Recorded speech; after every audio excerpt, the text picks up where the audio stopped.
So too much typing, especially if you haven't got a perfect wrist position or if you're there for just way too long, can eventually cause strain down the fronts of your uh, wrists and forearms, and particularly into, there's a little gap between the bones there, which is called the carpal tunnel, and it's where the nerves go through to the palms of your hands. So when that area gets inflamed and grumpy, you can develop a condition called carpal tunnel syndrome, which can make your hands go numb, which is not so much fun.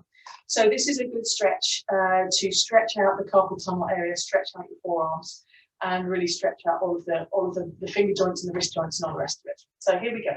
So what I'm going to get you to do first is to sit facing your desk and then find the front edge of the desk there. Now, if you are advanced in practice at this one and it doesn't hurt, you can go right as far as fingertips on the desk. But for most people, when you're starting, you want to have that sort of the base of your fingers attached to the desk, and that will stretch your wrist probably enough.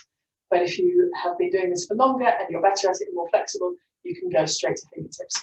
So that's what we're aiming for. So first things first, as always, breathe in, breathe out, switching your pelvic floor part of the way.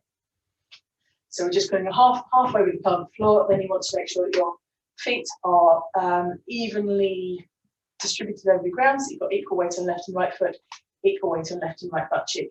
Reach forward for your desk. And I'm reasonably experienced at this one, so I'm just going to go in with the fingers. And then I'm going to spread my fingers as far as I can. So spread them right out, stretch them out, and then I'm just going to lean onto them and breathe in. That's it. Breath in, breath out. Again, think about that swan position. I've got that helium balloon pulling all the way up the top of my head, and check your pelvic floor. So I've got the helium balloon top of my head, nice long swan neck.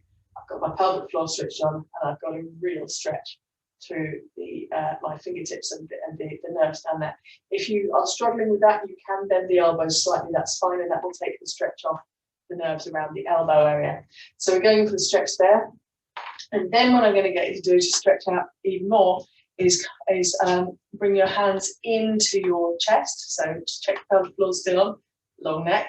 So bring your hands in, and you're going to make a sort of prayer position, but with the fingers really spread out like this. And so you're going to bring the elbows up as high as you can, keeping those hands together.